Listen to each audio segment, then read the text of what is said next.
The Canucks lost the finale here at their Young Stars tournament, but they played tremendous hockey, a lot better than they did in Game 2 anyway. They controlled this one. They were the better team against the Edmonton Oilers. They end up losing in overtime. And I guess one of the big takeaways from this one is the improvement of Canuck Juolevi. Took some slack, I think rightfully so, for the first 2 games for getting turned inside out a couple of times and for some scoring chances against. You didn't see any of that today. His gap control was great. He didn't give much room up at all. I think a big impact for him was being on a pairing with Jalen Chatfield, who didn't play in Game 2. Chatfield brings some speed and some tenacity and some hockey intellect to the ice, and I think it was a guy that helped give Juolevi a lot more confidence.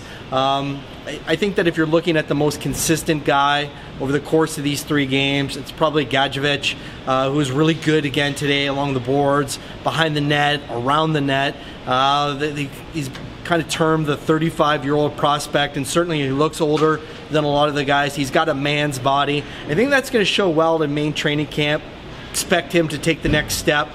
Brock Boeser had the day off today, didn't play in the 3rd game, and I think that's just fine. I mean, Boeser showed everything that he needed to show. He didn't score, and that's cool because he had a great release on a couple of shots. One, he clanged right off the crossbar in the first game, showed that the wrist shot is still there, beat the goalie, it seemed, by like seconds. So now I think the Brock Boeser watch can start for real. Can he make the Vancouver Canucks? Thomas Vanek changes the conversation, I think, a little bit, but when he didn't score over the course of this weekend, Boeser did a lot of the other things really well. He killed penalties, he created plays, and it's that type of stuff, I think, ultimately that's going to decide whether he makes the Canucks or not. He did play with the Canucks last year, 9 games, 4 goals.